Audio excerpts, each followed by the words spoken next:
This chair is higher than my other chair. Okay.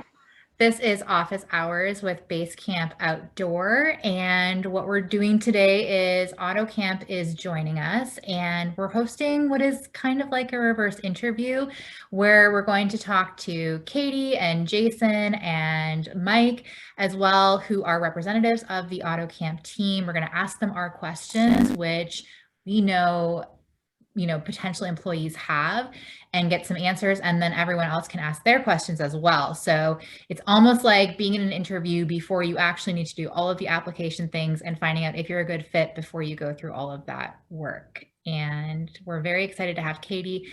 Ali is going to explain a little bit more about the operations and how things go, and if you do have a question, what you should do. Yeah, welcome everyone. Excited to see you. Happy 2022. This is our first office hours of the year, and it's been a little while, so it's really fun to be back in this seat. And so tonight, like Jenna said, we're going to interview our Autocamp guests. If you have a question at any point during our time here, we would love to see it in chat. Go ahead and throw your question in chat. And then as we kind of feel that it's relevant and a good flow, we'll call you up to ask your question. And we would love if you can pop on your camera if it's off and ask in person, show your face, because I think it's really valuable to get a little bit of face time with the Autocamp team, maybe later when you're interviewing on a Zoom interview, or potentially in person, I don't know. They will recognize your face, and it's sort of that's the name of the game here, is really get that face time ahead of your application. So please do that. And yeah, I think we can kind of roll right into intros. Katie, I'm gonna throw it to you if you want to introduce yourself, tell us who you are and what you do for Autocamp, and then feel free to pass the baton to your next teammate. Cool. Yeah. Hey guys, I'm Katie. So I head up our HR people and culture function for Autocamp. We are an outdoor hospitality company that started here in Santa Barbara, which is where I'm based. And we have properties in California and Massachusetts currently, and rapidly expanding. We're going to be opening Catskills is our next opening in the spring, kind of early summer. So really excited to see the brand grow. But you can kind of think of us as like a boutique or lifestyle hotel using airstreams. So we've got really iconic design, and our mission is to get people outside and get them connected with nature and each other through just awesome outdoor experiences. So we tend to target kind of iconic outdoor destinations like Yosemite, Cape Cod, Joshua Tree, which we just opened, a lot of great spots. But I've been with Autocamp for 2.5 years, and it's been a super, super fun ride. And I'll kick it to Mike, who can introduce himself. Hi, my name is Mike Gentry. I'm the Service Director of Talent Acquisition for Autocamp.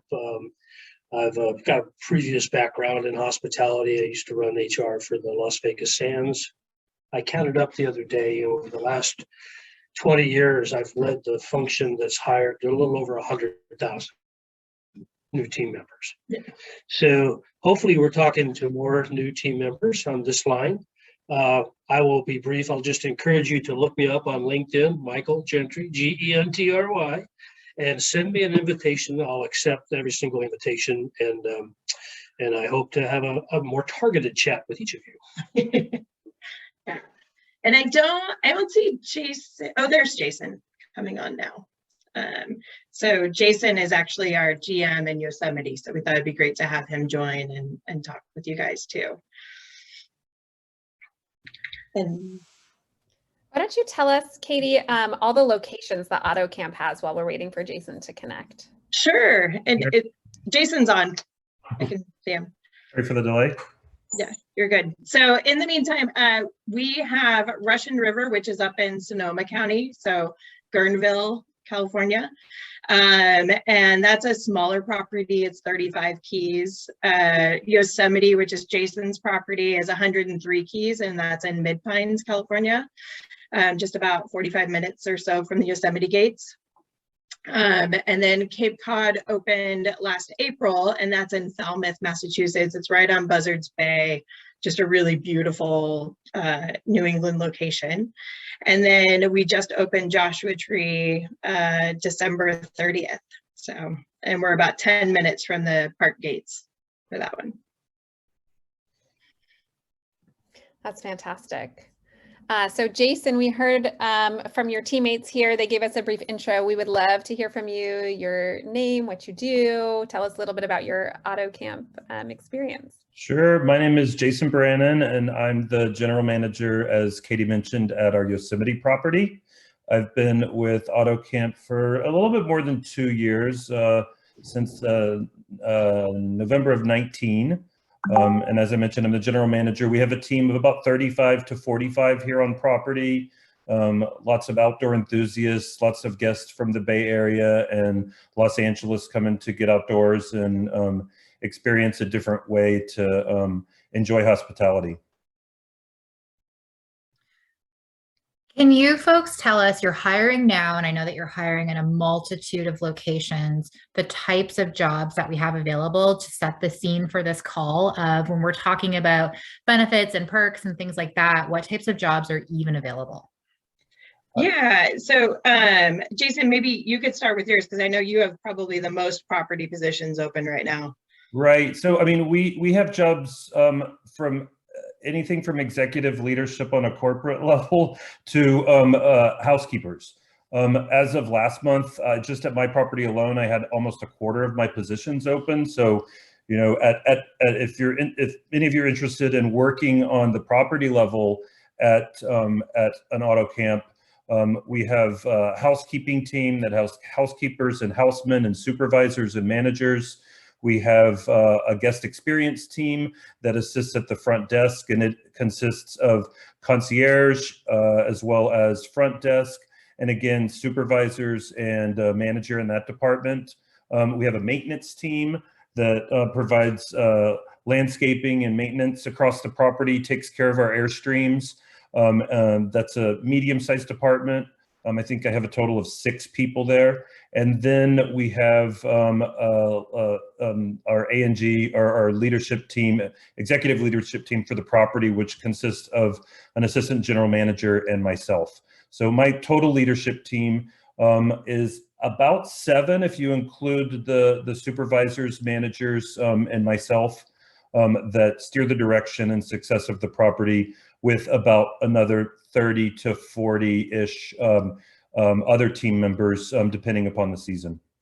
Yeah. And then at the Basecamp support level, so we call our home office or corporate office Basecamp support, which is why we align really well with you guys at Basecamp too.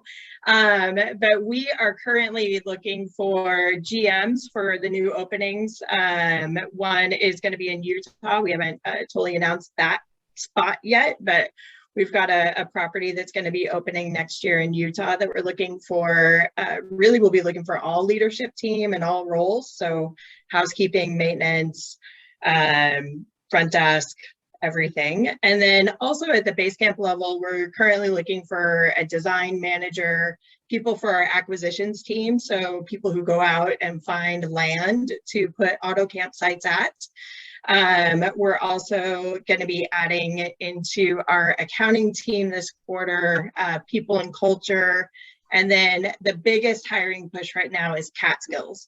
So we are looking at opening Catskills in the next few months, and we will be looking for AGM, housekeeping supervisor, front desk supervisor, maintenance managers, plus all the line level staff of housekeeping, house person, guest experience, everything. And we do have some on the Basecamp side. We have some group sales and marketing jobs, East and West Coast, and associated with the properties on both coasts. Wow. Wow. That's a lot. There's a little something for everyone. Pretty much. Yeah, is what I'm gathering.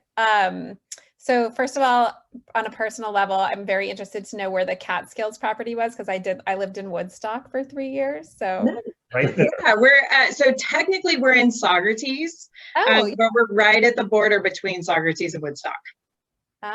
So for anyone who doesn't know that area, that's a fantastic location, less than 2 hours from New York City, and just beautiful. And seems sort of remote, but actually not. There's so many towns like scattered all throughout the Hudson Valley. Hudson Valley is super, super cool for like a lot of people who've moved up from New York City who are creatives and entrepreneurs. And yeah, anyway, I could talk about that region all day. So I would love to know kind of what positions of everything that you mentioned are sort of entry level or maybe don't require a super specific background. Yeah, that's going to be more of our property roles. So, you know, your guest experience, who's responsible for checking in and checking out guests and helping to kind of guide their adventure when they're exploring the area around those properties, housekeeping, and to some extent, depending on what the past experience has been, our maintenance, kind of general maintenance staff could be fairly entry level too, because it can be more of like a almost like handyman position. For lack of a better description. And then on the Basecamp level, we also have reservations as well, which is a good place to start to understand the finance. And if you want to move into the front desk, you can go there. If you want to move into revenue management, you could go in that direction. So it definitely opens different opportunities, and it's a remote position. Right. Okay, very cool. I did not realize that there were even remote opportunities with Autocamp, so that's very good. You know, in our meetings, we've talked a lot about nomads and people that want to break into the industry or contribute to the industry in between bouts of wanderlust, essentially, and, you know, put their stamp on a location, maybe go to another location after that, or just keep traveling, which is also very cool. But the remote positions, that's good to know. Can you maybe dive into that a little bit better, Katie? I think what a lot of people want to know about is that living situation. So I know that some of your locations have housing available and or a place to park if you're a van lifer. So can you tell us a bit more about that? Yeah, so right now with the 4 properties that we have open, Cape Cod is the one that has housing available. So, and it's a shared housing. So to kind of tell you guys what it looks like, we have a couple of options. One is a 2-bedroom condo that our supervisors live in. So it's not a shared room, but shared common space. And then we have a 4-bedroom house that is open to any other line staff who's looking for housing or would need to relocate or is seasonal. And that is shared room, so max 2 people in a room, and then shared common areas. And that property is actually bikeable to the Autocamp property as well. So it's pretty easy to get around, and it's in Falmouth, which is actually a nice little town and has groceries and things like that that are readily accessible. For the other properties, Joshua Tree, the housing is pretty plentiful just in Joshua Tree area anyways. So we don't have employer sponsored housing, but in the areas that we're going into, like Moab, that's where we're currently looking at having additional housing and possibly working with area campgrounds for van lifers who want a long-term lease. Our idea is that as we have more properties, it becomes a little bit more easy to go from an Autocamp to Autocamp season by season. So if you look at Joshua Tree, their peak season is really October to May. Whereas Yosemite, the season is May to October. So you could conceivably have a full-time position going from Autocamp to Autocamp, as long as we can flex on what that living situation looks like and kind of help with that. So I'm curious if everyone who's watching could throw in the chat, like give me a 1-word descriptor of sort of the type of position you might be looking for, because I'm trying to gauge who is watching and what we can speak to that would be most valuable for you all. Since there is such a wide range of opportunities, I want to make sure that we're speaking to what's valuable for everyone. So feel free to throw in the chat just like a 1-word, like, you know, if it's hospitality or like, you know, guest services or something, marketing, or I don't know, throw it in the chat. Yeah. just to kind of talk about this too. So our Basecamp roles, we operate on kind of a hybrid remote model. So most of our team is remote and able to work from their home. And then we come in together quarterly here in Santa Barbara. So not a bad place to travel to when you have to, and have our general meetings or cross-department meetings and things like that. So we're going to be operating on this hybrid model for the foreseeable future. Nice. Okay, so I see, let's see here, we have got corporate finance, marketing, consulting, project management, freelance content. I'm curious to know if Autocamp works with freelancers. That's something that we have a lot of freelancers in our Facebook group. So Yeah. that would be great to speak to. Yeah, we have done a couple of freelance items, especially in like the marketing realm. It really has been more on a case-by-case basis of what that need is for that quarter. And if there's a project that we need to get some additional assistance on, but we're definitely open to it.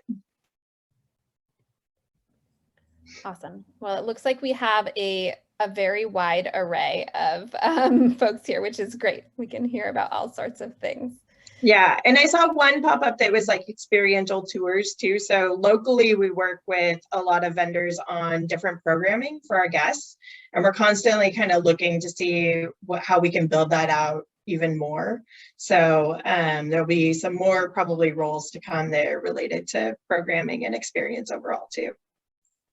Yeah, Would you, go ahead, Jason. Just to piggyback on that, I think when we're looking for people that are going to be considered for guest experience, which is our front desk, we actually used to call them adventure guides. So having that as a focus or something that you're really excited about is something that would really get your foot in the door. And as we grow and work towards having more experiential stays, there will likely be positions that we create within in order to accommodate that rather than using third parties. Mm-hmm. Okay, makes sense. Nicole, I'm going to have you come up and ask your question in a second, just because then you can clarify for which roles you mean, and we can talk about compensation a little bit. But I'm curious if somebody does have skill sets in an area that you're not hiring, if you do welcome a pitch from, you know, maybe a freelancer or a creative or someone that's like, you know, Autocam could benefit from this and I do it. Yeah, absolutely. So I now probably almost every day get a reach out like that of things that people are offering and looking for. And I know our social media team gets the same, but we really do like to compile those and share that with especially our marketing team. Those tend to be the ones that we get reach out most for. But we share it with our VP and they can take it from there. So happy to take those. And do any stand out? Like if I was going to do it and I did X, Y, and Z, would you be like, oh, that's a good one? Yeah, I think for me, what stands out is someone who's really done their research on Autocamp and can share that passion. Another thing that's really important for us is an alignment on our core values. And so one of those is, you know, love the environment. And so someone who can help share, you know, how they personally live that and how their work relates to it, that's a big way for us to connect. Okay, great tip. Nicole, are you all set to ask? Sure, yeah. And just pretty basic. So the positions that I was just looking at, I actually am based in Moab, Utah, so kind of excited to hear that you guys are looking at moving over here. So of course the Utah-based ones immediately catch my eye. So I noticed just quick browse, and I'll admit I didn't do any kind of deep diving before this call, but I didn't notice any kind of salary ranges. So I'm curious how you determined that, not to necessarily put you on the spot for those two specific roles, but it's always nice for us on the candidate side to know what kind of monetary range we're dealing with so that we're not wasting your time and vice versa.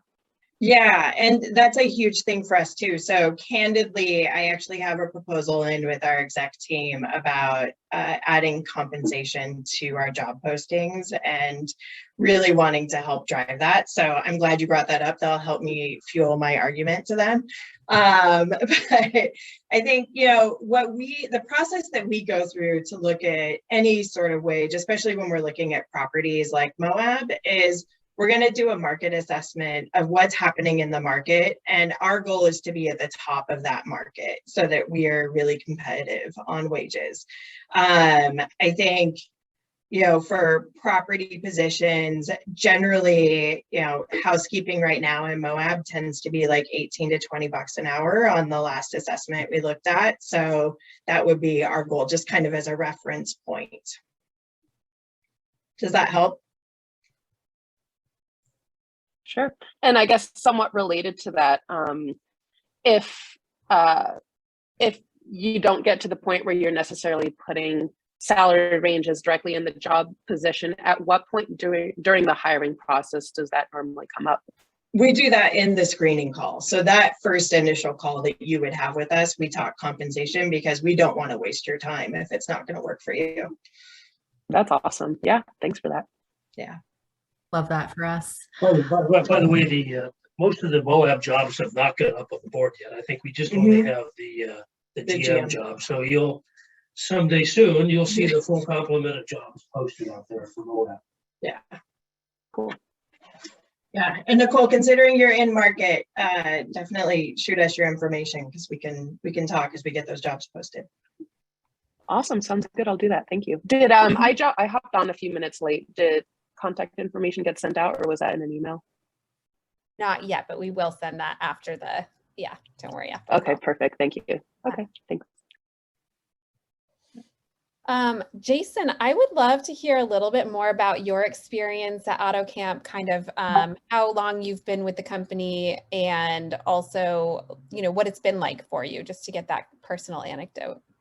Sure. It's been super exciting and also really challenging because I did start in November of 19. So you know what's happened since November of 19. You know, I moved here from Austin. I lived in a city for 5 years. And previous to that, I worked on a ranch in Montana.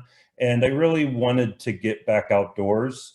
And this opportunity arose, and I moved cross country to a small town in the foothills of the Sierra Nevadas, to a small team that is really tight. And it's been really inspiring to watch this company grow even through the difficult times of the past 2 years. So, I mean, it's definitely been a journey in the sense that it's been challenging for the whole world. But being with this company that is so focused on being outside and being together, and it's very collaborative, because at this point it's a very new company. Like, you know, we only have 4 open properties. Is that right? 4 open properties right now, but with many more planned to come. So the future looks really bright. The people that work for the organization have a mentality and a drive that are shared amongst one another, and it's just a really good group of people to work for. So it's been a great 2 years, and I look forward to the future. You know, I've only been here 2 years, and I've been to all of the properties, even ones that haven't opened. So it's nice to know that there's movement in the future and lots of opportunities. No matter where you start, you could end up in a different place. You just have to decide where you want to go, and the pathway is in front of you. So that segues into growth. Growth is the number 2 thing that base campers want to know about before applying for a position, because they want to know. This is a very unique scenario where we're saying, if you want to just pop in and pop out, great. But it sounds like if you do want to make a long-term career with Autocamp happen, that you can. So what would that look like? How do you set people up for success? Well, I can give you an example of Yosemite specifically. So I came on board about 6 months after the property opened, and the majority of my current leadership team is still in place from when we opened. So that speaks volumes to the organization. But you know, I'll give one example. Our housekeeping supervisor when we opened became a housekeeping manager who's now the AGM of the property. She travels to Cape Cod and to Russian River and to Joshua Tree, helping with our training program. She's a really, really bright part of our future. I'm sure Katie will substantiate that. And that's not just her. When she moved up into the AGM position, we also moved up a guest experience supervisor into a guest experience manager, and a housekeeping supervisor moved into a housekeeping manager. So, the ebbs and flows in hospitality can happen frequently. And if you're in the right place at the right time, which I think is any place within Autocamp right now, the opportunities are expansive. Yeah, and I think one thing that we're currently building is a leadership and training program too. So for someone who's currently a line level and wants to go into a supervisory role or a new manager, something that's really a huge initiative for us this year is to get a really robust training program to help get people ready for that next role. And so that should, be a big piece of it, because we really want to rapidly expand. So as we're looking at our growth model for Autocamp overall, ideally in the next few years, we'd want to be at the range of doing 5 to 10 openings a year. That's a lot of positions to fill. And we want to be able to promote those team members from within and bring people who live and breathe Autocamp and know the culture into those new positions and new roles. Do you have paid education stipends, anything like that as well for personal development or professional development? Yeah, we do, absolutely. So we've reimbursed for specific training courses that are related to your current role or role that you want to go into. We generally do up to about $1,500 a year per team member. And that's, just verified by that supervisor or manager to make sure it's part of your growth plan. Okay, very cool. So people have growth plans and there's somebody out there helping them, watching them, advocating for them. Yeah. Part of the annual review is what are those upcoming trainings that we're giving you in these next 2 quarters, whether they're internal or outside. Okay, very cool. And I'd love to bring Addie up here as well. Addie, you had a really good question I'd love you to ask. And also I'm very much enjoying your facial expressions throughout the video. It's very expressive. Thank you. I did acting in high school, so clearly very expressive. So I am currently I'm a teacher, so not yet a nomad, but hoping to become nomadic this summer. So I'm really curious about how long that hiring process looks. Again, like right now I am a teacher. I'm planning to finish out the school year, so I'm very curious, like when I could start applying. Yeah, it really would depend on what kind of role you want to go into. So if it's a property like guest experience role, we're usually trying to fill those at least before our peak season. So some of the jobs that we're posting now, we'd want to have in place by March or April. But we also understand that people have lives and we kind of can try and work through your timeline as long as it's not a role that we're critically trying to fill that hole right now. One other thing that we haven't even posted yet, but might be of interest to you, is we're going to be looking for a director of training this quarter. So might align with that teaching thing, Addie. Very cool. Thank you so much. Yeah. I love that tip. I love hearing how you can translate like one level of experience into a totally different field, but like the skills are totally related. So super cool. Thanks for that, Katie. Yeah. So let's talk a little bit about some more of the benefits and perks of working at Autocamp. So you mentioned obviously, the opportunity for growth and how you're supporting that. What else can people look forward to? Yeah, so for our full-time team members, we do kind of your traditional health benefits of medical, dental, vision. We have a 401k plan, PTO accrual. One thing that we also do that's a little bit different is we do 2 adventure days every year, which are basically like 2 extra days off to go out and adventure and come back and share what that was with the team. We have a whole Google chat room of just adventure logs of what people are doing, which is really fun. And then for our part-time team too, we add in an EAP benefit, which offers mental health resources, financial assistance kind of resources. And then we just started working with a new benefit broker who has a marketplace that's open to all of our team members, regardless of full-time or part-time, that offers things like pet insurance and life insurance and some of these other items that you may be looking for outside of work too. And we have a fitness reimbursement. And fitness reimbursement. So we do up to $30 a month for wellness reimbursements. That's very cool. Those are great perks. And that adventure day thing, that sounds like show and tell for adults. It basically is. I like that a lot. So another thing I'm curious about is people with families where they might fit into the Autocamp sphere. I guess the question is, are people, you know, with children and families and dogs welcome to apply, or is it more single folks that you're getting? Yeah, I mean, obviously, definitely welcome to apply. I think where it would come down to is if they are relocating to the area, being able to find appropriate housing. Our Cape Cod housing is not currently set up for families or pets, unfortunately. But we also try and get involved in the community and be able to offer referrals where we can, but it's very dependent on what that person is looking for and what's available in the market. But I will say a lot of our team members are parents, whether furry or human parents, you know, and so we try and be as accommodating as we can.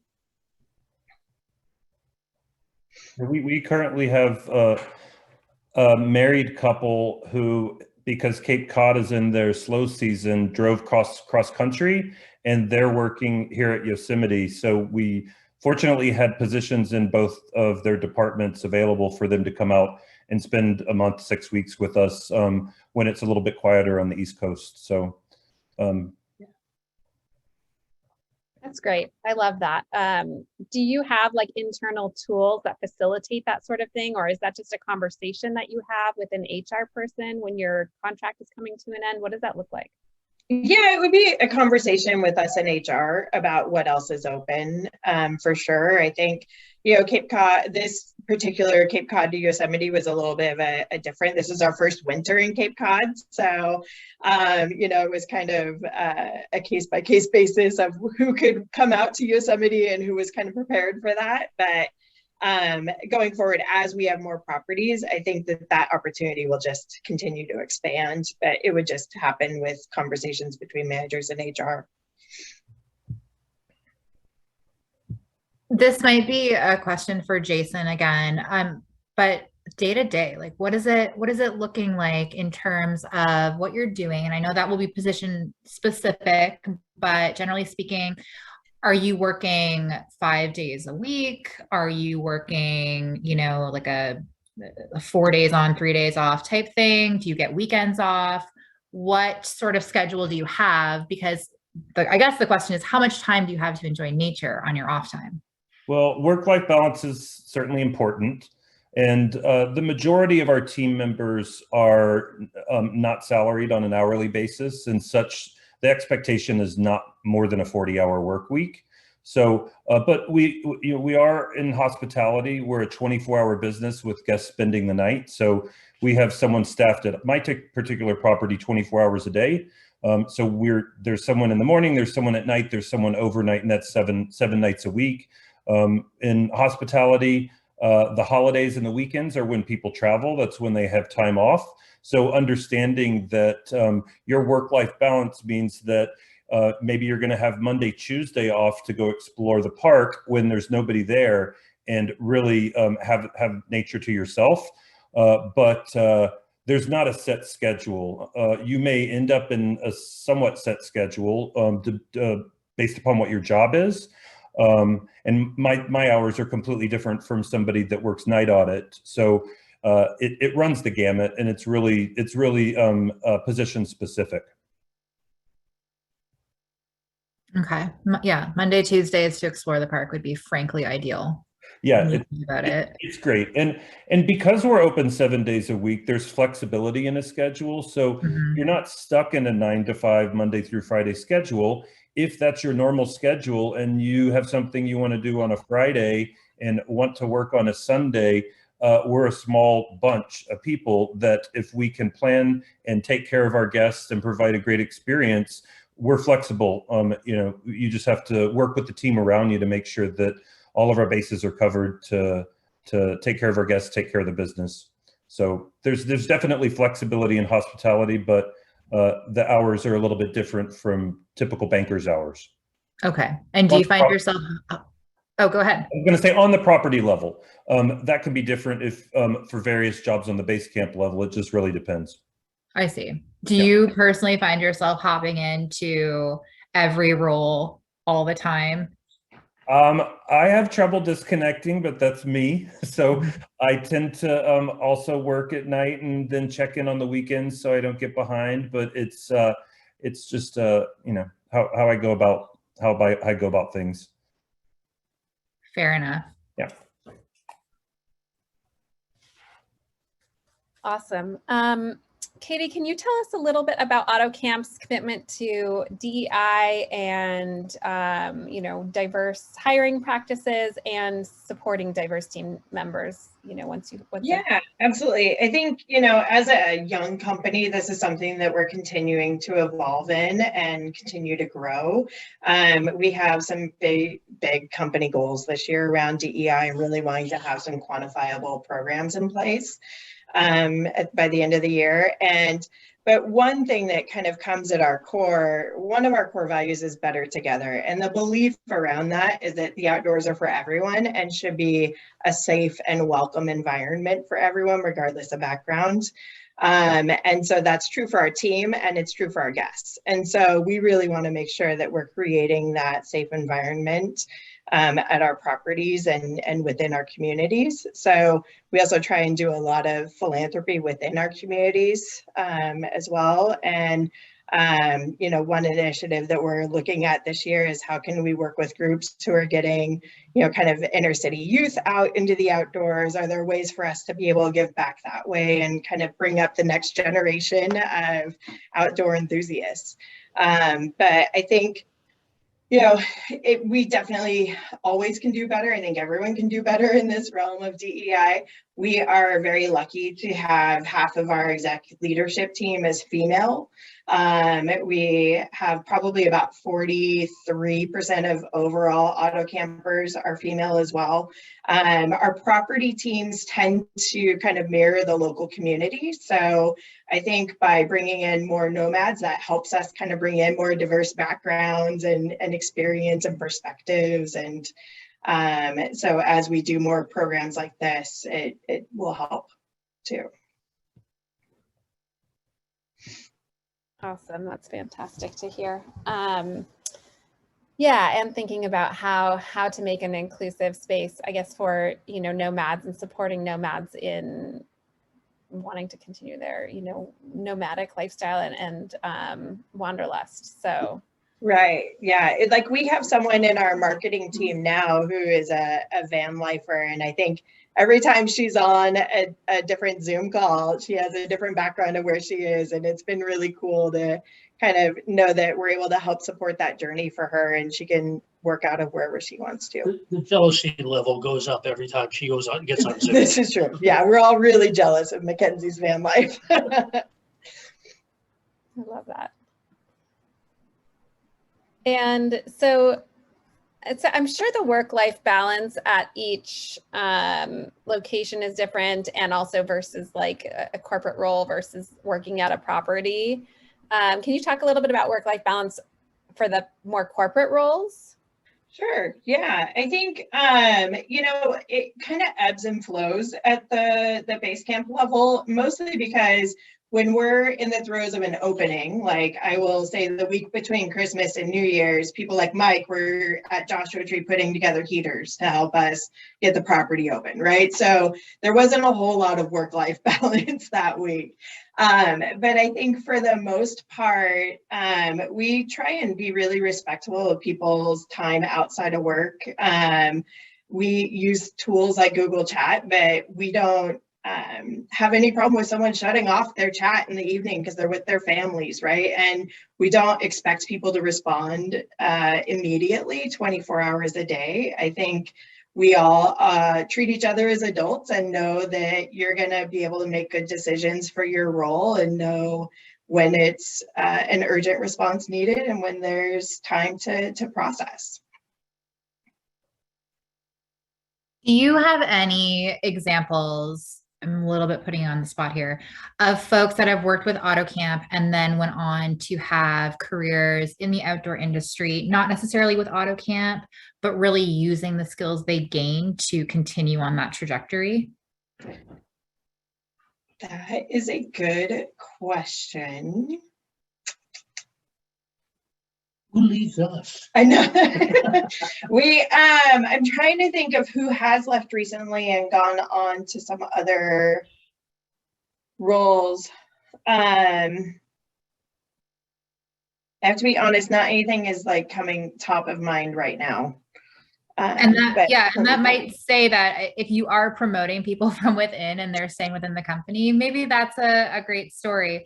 I mean, the question I'm getting at is like how do they do that? Like somebody that you mentioned or Jason mentioned, moving up within their department, or some people moving on to the HQ team, which is great. So yeah, we have like, there's one person who comes to mind. She started as front desk in Russian River, and ended up coming down here to Santa Barbara and being the GM of our initial property here in Santa Barbara, that unfortunately isn't here anymore. And then she moved into a corporate role. So she started as a reservation supervisor at Basecamp, and then she is now an operations manager who helps with all of our openings. And so that's someone who has been able to go not only from property to Basecamp, but also different areas within Basecamp. Very cool. Natalie, you had a very good question about culture. I'd love to bring you up so that you can ask that and let everyone know, what pieces of culture in particular you might be interested in, because I'm sure everyone else is too. Yeah, sure. I'm really curious about company culture, like in relation to people who are like recent grads or early career creatives. Yeah, really good question. We were actually just talking about this at our people and culture meeting today. A lot of our job descriptions, especially more of like the entry like Basecamp level, is only fresh out of school or 1 year of experience or something that is kind of commensurate experience. So we have a lot of team members currently in Basecamp who are more junior in their career, and some of them this is their first job outside of college. And so I think we really it goes back to wanting to foster the next generation of people who are enthusiastic about the outdoors and getting people outside. And so we're super open to that. It is the HR person in me shouldn't say this, but it is kind of a younger company in that way, right? And so it's definitely very, very open to that. That's great. We didn't even get to talk about that in our exploratory call, but in Basecamp, there's so many students, first of all, and it can be really frustrating when you don't have experience to understand where you can go to get experience.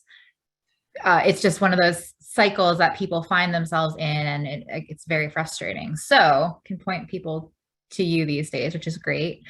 If I might, let me add a couple of things on top of that. Yeah. What I found the people that get frustrated oftentimes is because they haven't really developed a good enough plan for their career.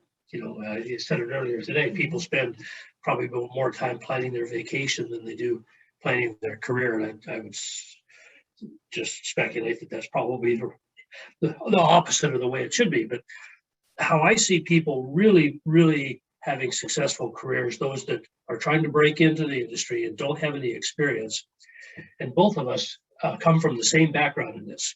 We started off in team member jobs. I started off actually as a mechanic. The people that make the best executive housekeeping directors are the people that start off as a housekeeper. Mm-hmm. And they work their way up to the housekeeping lead. Then all of a sudden they become promoted to the housekeeping supervisor. And 7 years later, they're the executive housekeeper of Bellagio. That's how it works. So for me, it's all about, I think, having a career plan and then executing on that plan. And for people that don't have experience in the hospitality world, it's a stretch. You're probably not going to get a job offer as a director of marketing if you've never marketed a hotel or property, right? But if you've worked your way up through that marketing organization through performance and good promotions and all that stuff, you can get to the director of marketing position very easily. It just takes work and dedication and being the right person and doing the job the right way and behaving while you're at it, right?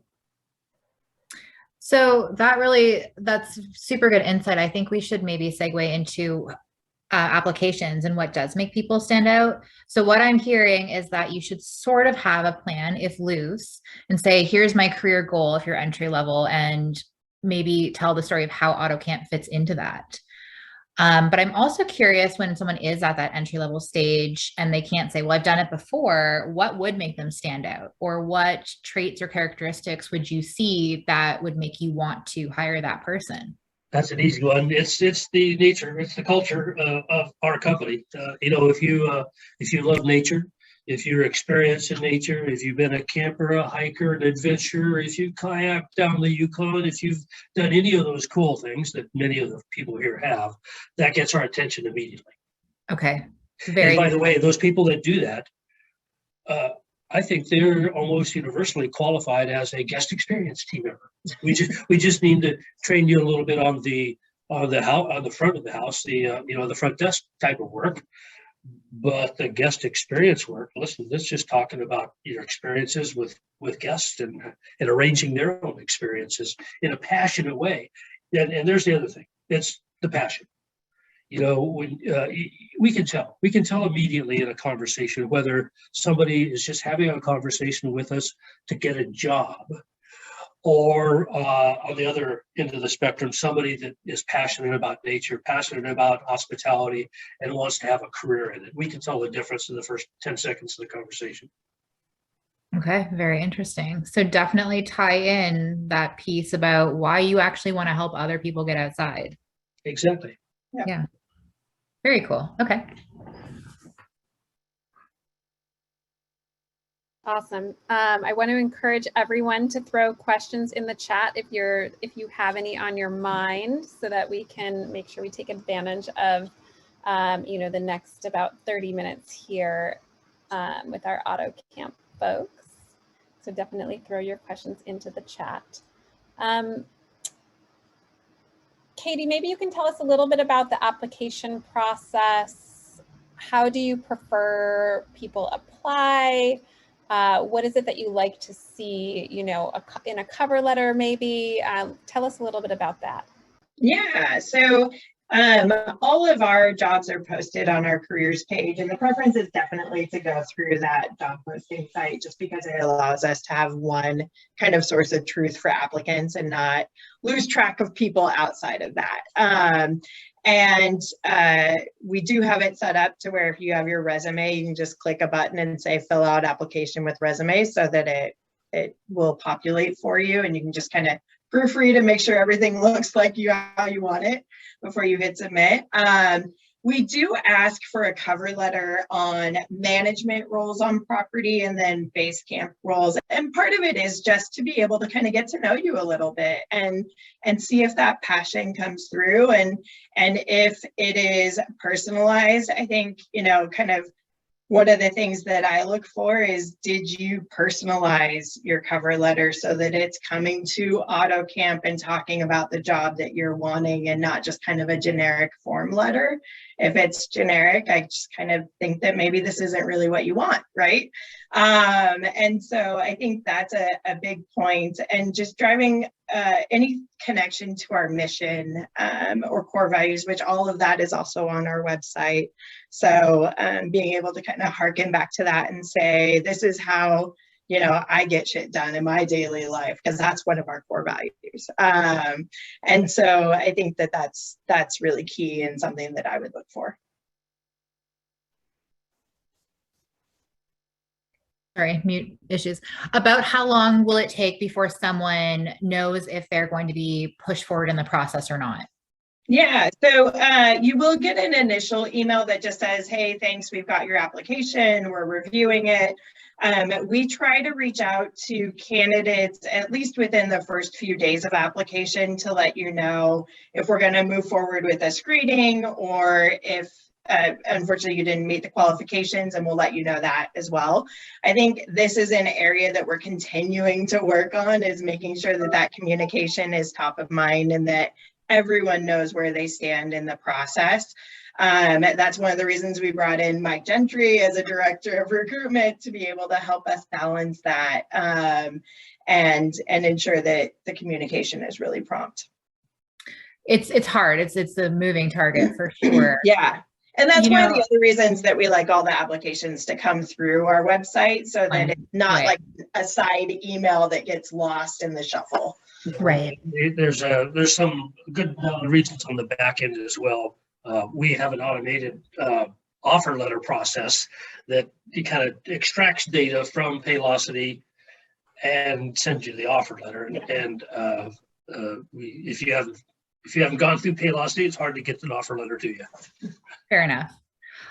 That does bring up a question, though, that's very common in Basecamp, which is, I've applied for a job. Should I now reach out to the hiring manager and, you know, just ping them and follow up?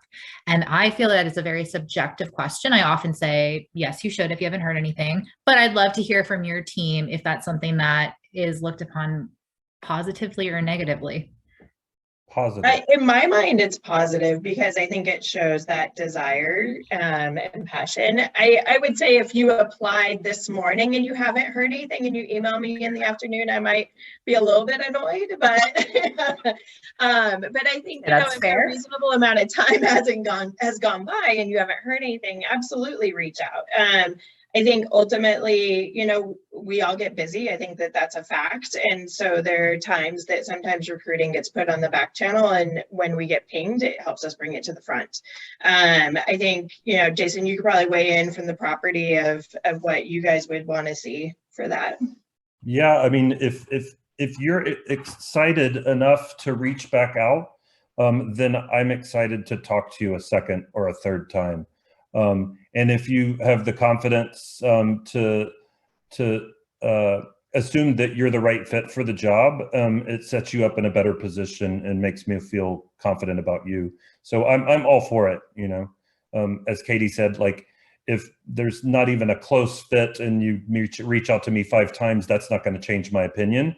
But for somebody that is innately a good fit, the line of communication can sometimes get distracted because we're busy on property.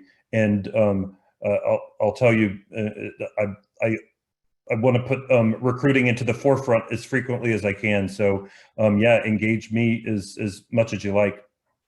I would say I'd add a little bit of that flavor to that as well. When somebody does it right, when they found the hiring manager, they figured out who the hiring manager is, and they develop the right kind of documentation and send that on. For me, it's like, oh my man, you're smart. I need to talk to you. I need to talk to you again. Now, if you slip and make an error and you send that to the CEO or the the maintenance person in the wrong facility, well, that sends a message as well. So I would say it depends upon how you do it. When you do it right, I think all 3 of us will agree that that is a positive check mark in the column for you. Yeah, and I definitely want to piggyback on how you do it. I think that regardless of which job you're applying for, you should go out of your way to be as professional as you possibly can. Maybe, you know, in someone's mind, applying to be a front desk agent is something that I don't have to take a lot of time with my updating my resume and with a cover letter that's specific to the property, or a follow-up letter after the interview that talks specifically about topics that we talked about, or touches points about me personally or the property personally, so that I see that there's a connection. The further you go with that and the more professional you are, whether you're applying for a housekeeping position or a director level position at Basecamp, is going to put you at the front or the top of the stack, so to speak. That was super helpful insight. And I will also remind everyone that, especially for a customer service position, an email that you're sending is an example of the way that you do customer service. So it is an extra work sample in a way, which is a really great opportunity to show, if I'm sending an email on behalf of your company, here's how it might look, because I'm sending this one to you right now. So you're getting a little writing sample in there, and you're showing persistence and follow-up, which for Autocamp, I think would be all great things to see. Yeah, and you never know who your audience is. I was an English major in college and worked as an editor in publishing for the first 2 or 3 years of my career. So okay. if I have I mean, like, I will dismiss things that maybe I shouldn't because of the lack of attention to detail. So Got it. It's okay. really important. So check your Well, grammar. at least you don't grade the cover letter and send it back to them, though. No. Michelle, you had a wonderful question. Would you like to come on up and ask that one? Yes, hi. So yeah, definitely, as a company that's so dedicated to nature and being in the outdoors, obviously we all love to spend time out in the outdoors and you know, experience what nature has to offer. But we are also facing a terrible climate crisis. So I'm very curious what you have done as a company to sort of protect that playground that we all like to go out and be in. Yeah. I will say our initiatives kind of vary by property because we'll work with local resources too. So Jason can maybe talk about some of the partnerships with Yosemite and the Land Conservancy there. But each property has a philanthropic partner that we work with that's local. So there are groups that either help get people outdoors, help preserve the natural environment. So we work with the 300 Committee in Falmouth, who does public land conservation. And they can come and do campfire chats with our guests and help educate them and our team. And then some of the other initiatives that we do, like we don't burn natural firewood on any of our properties. We'll use a compressed wood product so that our guests can do it in a safe way and cook over a campfire and have s'mores, but it's, you know, cleaner burning and not as bad for the environment. We are a California company, so wildfires are a very big part of our summers. And so we try to do all we can to prevent that. And I think, you know, overall from a design standpoint, when we're looking at potential properties, we also look at, are there ways for us to reduce our impact? Can we do self-sustained kind of sewer systems or power systems? Where are we getting water from? And as we go into some of these other locales where we'll actually have to be able to do more self-sustaining, that's something that we want to do too. Yeah, awesome. Yeah, a little bit about that. Here at Yosemite, as she mentioned, we're in the heart of the fire country in the Sierra Nevadas. You know, it can be plus 100 degrees and no rain for months on end up here. So minimizing those campfire impacts is a big thing for us. Our local partner currently that we donate $1 per room to is Nature Bridge, and it's an educational group that their mission is to get children outside. It started here in Yosemite, but it's in different parks across the country. But getting people outside, learning how to, you know, leave what you find and respect wildlife. Those are important tenets to us. We're completely on a well system with our own wastewater treatment plant. So it's a big part of our culture. That's great to hear. Yeah, I live in BC, so I'm very familiar with the wildfire risk. So we've been dealing with that up here too. So it's great that you guys are focused on that. Yeah. Awesome. So tell us a little bit about what are the most urgent roles that you're trying to fill right now? Top of mind right now is Catskills because we're right around the corner from opening that property. So all roles. Okay, anything to do with Catskills, not necessarily just on property, but anything. Yeah, we even have like a more remote sales role that would be someone doing group sales for Catskills and Cape Cod. So that one's remote on the East Coast and sometime on property. We also, I would say the other urgent ones would be design manager is another big one that is coming up here soon. When you say design manager, do you mean like graphic design, or what type of design do you? Architecture design. Oh, I don't know how to do that. Okay. That's very cool. It sounds very high tech. On the property side, the rules are for Catskills. They're going to be the same ones at the rest of the properties. There'll be a night auditor. There'll be housekeepers. There'll be house persons. There'll be guest experience team members. There'll be maintenance team members. There'll be supervisors and managers over all of those functions. And typically they report to the AGM, who then reports to the GM. Yeah. What does house persons mean?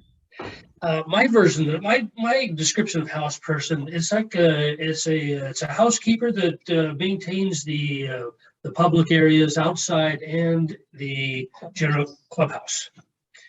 Okay. So the housekeepers, they are generally focused on the airstreams and the tents and the cabins, and the house persons, the rest of the property. Yeah, and the house person is also, sorry, go ahead, Jason. Yeah, we have a couple different types of house persons. There's house persons that in other hotels, they may call them public area attendants, and we call them house persons here. But then we also have house persons that are a little bit more behind the scenes, that help fill the housekeeping golf carts and work with inventory and stripping beds and doing the pre work before the housekeepers go in and clean, and running guest supplies to and from guest rooms in the evening. So it's sort of a catch-all because there's so many different responsibilities with providing a heightened level of hospitality in this outdoor experience, but it's a multifaceted role with Autocamp. We do have, I think at the moment, we've got 32 job titles posted on the job board. About 2/3 of those are property job titles. 1/3 of them are Basecamp titles.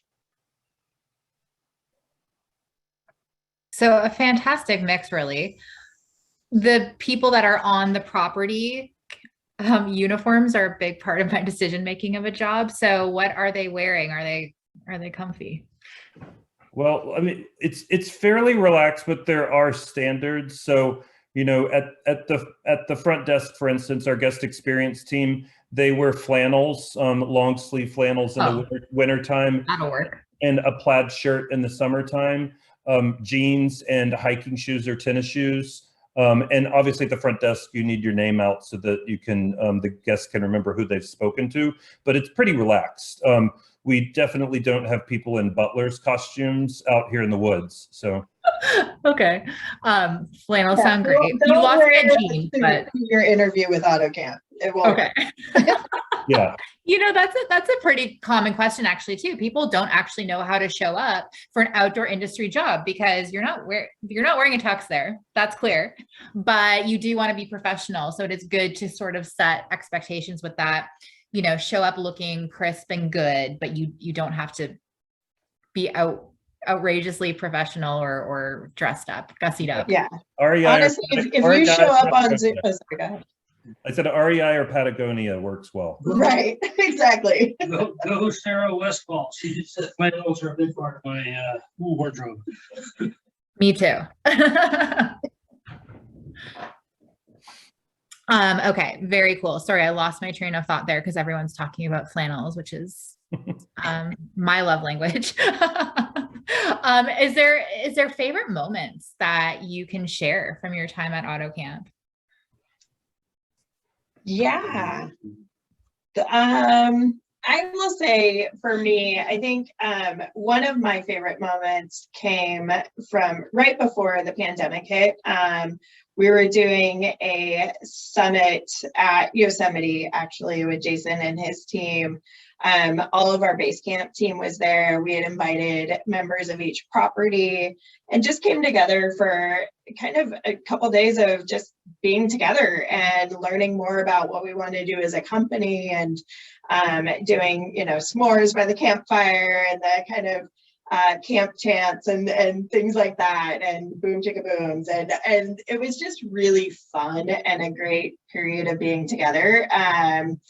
I think the other thing that I really love and kind of favorite memories would be when we come together on property to help something happen. So at one point in Russian River, we went from having our housekeeping team outsourced, meaning they're not our team members, to bringing it in-house and having that be our team members. And we did that the summer of 2020, so middle of the pandemic starting, and it was very kind of chaotic and fun, but I saw our CEO come and help scrub toilets, and our COO come up and check in guests. And I think just having a team that rallies together and has each other's backs, those always make for the best memories for me. Yeah, I hate it when she steals what I was going to talk about, because I was going to tell you about my most recent experience at Joshua Tree. Every company I've ever worked with before, when they say, yeah, one team. Well, when the work starts, all the directors and VPs are somehow gone, right? So I went to Joshua Tree, and I'm out there working, and I'm looking over, and the COO's there doing work. The SVPs pumping bottles of water back and forth, left and right. 3 directors are working. This is actually the first team that I've been on in my career, because at Boeing, I would tell you, Phil Condon never came down and turned a wrench on the flight line at Boeing, right? But this company is different. People actually work and help, and I've only been here for 5 months. Pretty great collection of interesting people here with great values. I have one that's a little bit different, although Katie reminded me of it. Mine didn't happen right before the pandemic, but slightly after the pandemic. The first time around, we closed for about 3 months, that sort of March to June period in 2020. And I moved onto the property to be sort of like the caretaker, like imagine The Shining. It's the winter here in the mountains. I'm all by myself, and it's snowing. And I had my campfire going. And then after like 2 months with no guests on property, the wildlife started coming out more. So I had like a nighttime bear outside my cabin, and there was a cougar that would walk up and down in the middle of the night. And it was a point where, and Katie remembers it well, where I just had to embrace the chaos that was going on, So in a time that seems really tough, it was also had some really beautiful moments. Yeah. And Nicole's right. Part The Shining, part I Am Legend. Definitely. I love that. Oh, it sounds like you guys really have some colorful experiences there, and also like some really, really great team camaraderie, which is so lovely. And like the startup environment where people are willing to pitch in and do their share to like get everything going and make the company, chug along. So I love that. It's great. Does anyone have any sort of last questions in our last 12 minutes here? Or Katie or Jason, if any of you are thinking of something that we haven't touched on, maybe that we want to get to. So Gurinder had a question just about the name that I think was a good question, if he wants to come ask that. Oh, perfect. I missed that one. Thank you, Jenna. Yeah. Yeah, thank you, Katie. I'm from India, and I really believe in every name has something meaning to it, and I'm really excited to know what is the theory behind this name, Autocamp. I'm sorry, I would like to thank Jenna for that. Yeah. I'm going to be really honest. I know how we came to be Autocamp, but I don't know why we chose Autocamp as the name. Yeah, I have a theory, but I don't know that either.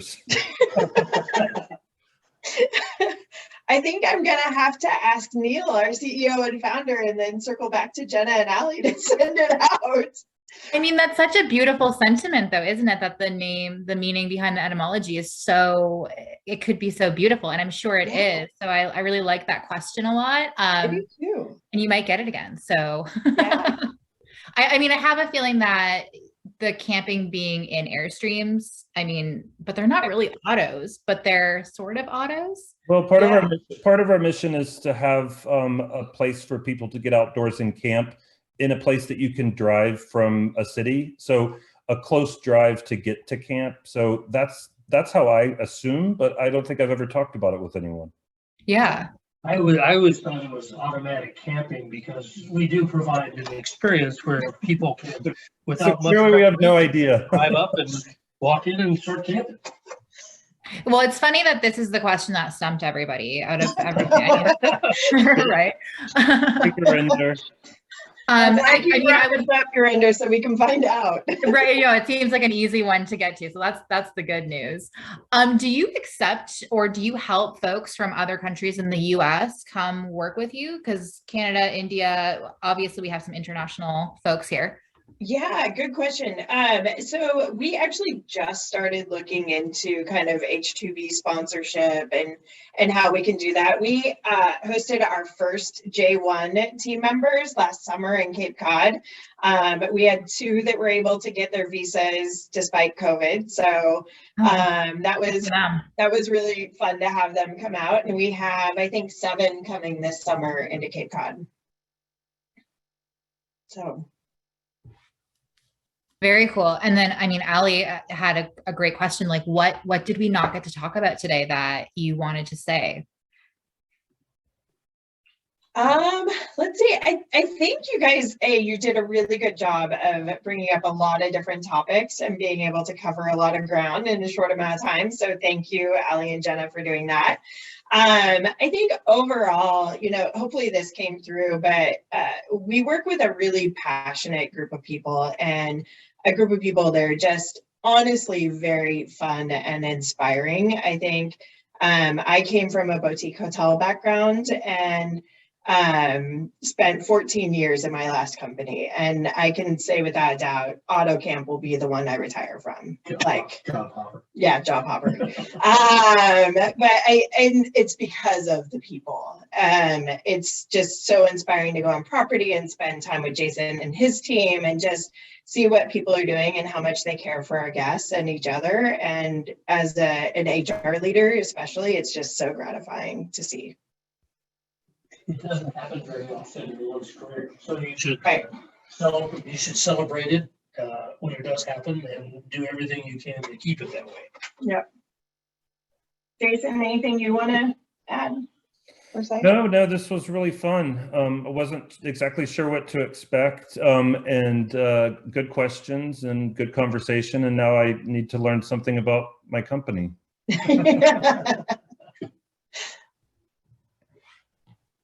Well, it's great because, you know, we try to make these sessions similar to when we're talking to a company. Ali and I will always speak with outdoor brands and almost in a way vet them and help and understand ourselves what they're like to work with before we're comfortable and confident telling our community about them. So we love that, you know, we got to learn so much from you and that you were willing to talk to the community about it too and, you know, answer their real-time questions. So I actually am coming out of this. I really thought Autocamp was more of a seasonal workplace. And I think that you can be that for a lot of people, but you are much more of a permanent situation for folks than I thought you were. So it's really good to hear that folks come there and then they can grow a career and they just love working with the team, and there's so much potential for them to try something new and to figure out which spot in the company makes most sense for them. Yeah. Well, if you're thinking about hospitality as a career choice, if you look at the entire marketplace of the U.S., it's about 6 million rooms. I think only about the 15% or so are luxury. So the majority of the properties in the US are low market, mid market. We're kind of a luxury outdoor brand. Yeah. You know, so and we don't fit in a regular box all that well. But if you have if you have the desire for hospitality as a career, a few years at an auto camp, you could easily walk into a Bellagio, Four Seasons, or anywhere. Show them the picture, and they know you're qualified to work there. Yeah, it might ruin you for those experiences, though. They sound less interesting. Yeah. If you go from us to a Motel 6, it's going to not feel good.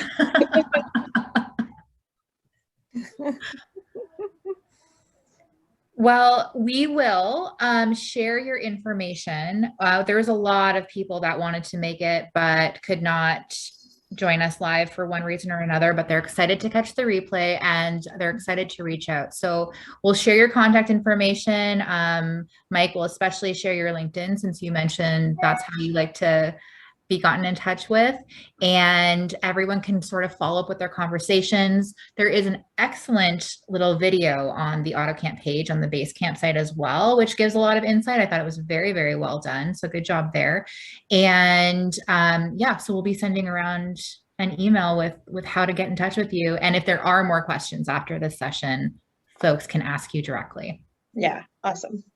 Thank you guys for having us. Enjoyable. We'll have this conversation also on the website as well. So after a little bit of time, Jenna will get it up there, and then you all can revisit it at any point too. Yeah, exactly.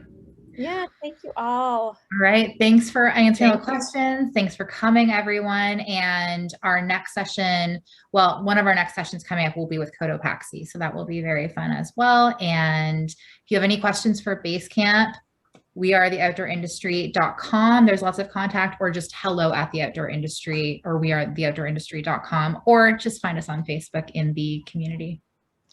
And if you're at OR next week or in Denver, please stop by and see us at Outdoor Retailer. We will be there.